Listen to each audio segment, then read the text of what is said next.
Thousands of strikers gathered yesterday in St Peter's Square to protest the government's new anti-strike bill. Strikers from unions including the NEU, the UCU and PCS marched from St Peter's Square protesting their dispute over better working conditions and a salary that reflects current inflation levels. The government has said that millions of hard-working individuals will be protected from disruption following the new bill, and they hope not to use these measures, but it is their first job to keep the public safe. We've had basically at least 15, if not 20 or 22% pay cuts since 2010 when the Tories came to power, as we've had pay freezes and we've had below inflation pay rises. So the headline is, well, we want at least 12%. But it's not just that, because we're also saying it has to be funded.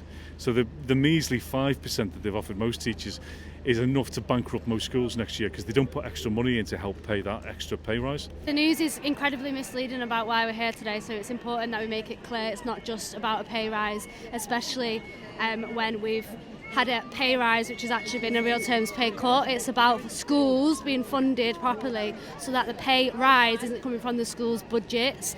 This is the biggest case of industrial action in over 10 years, with 500,000 people on strike today alone, with members of the UCU, NEU and ASLEF all here fighting for their rights. A large turnout from members of the education sector was met with members of the Train Drivers Union, ASLEF, and representatives from the Public Service Union, Unison.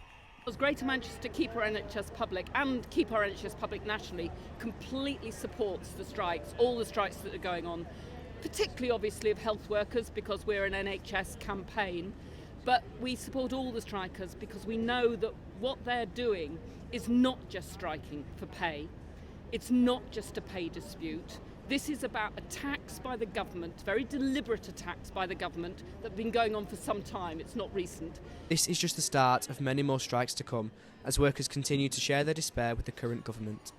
Harry Cohen, Keys News, Manchester.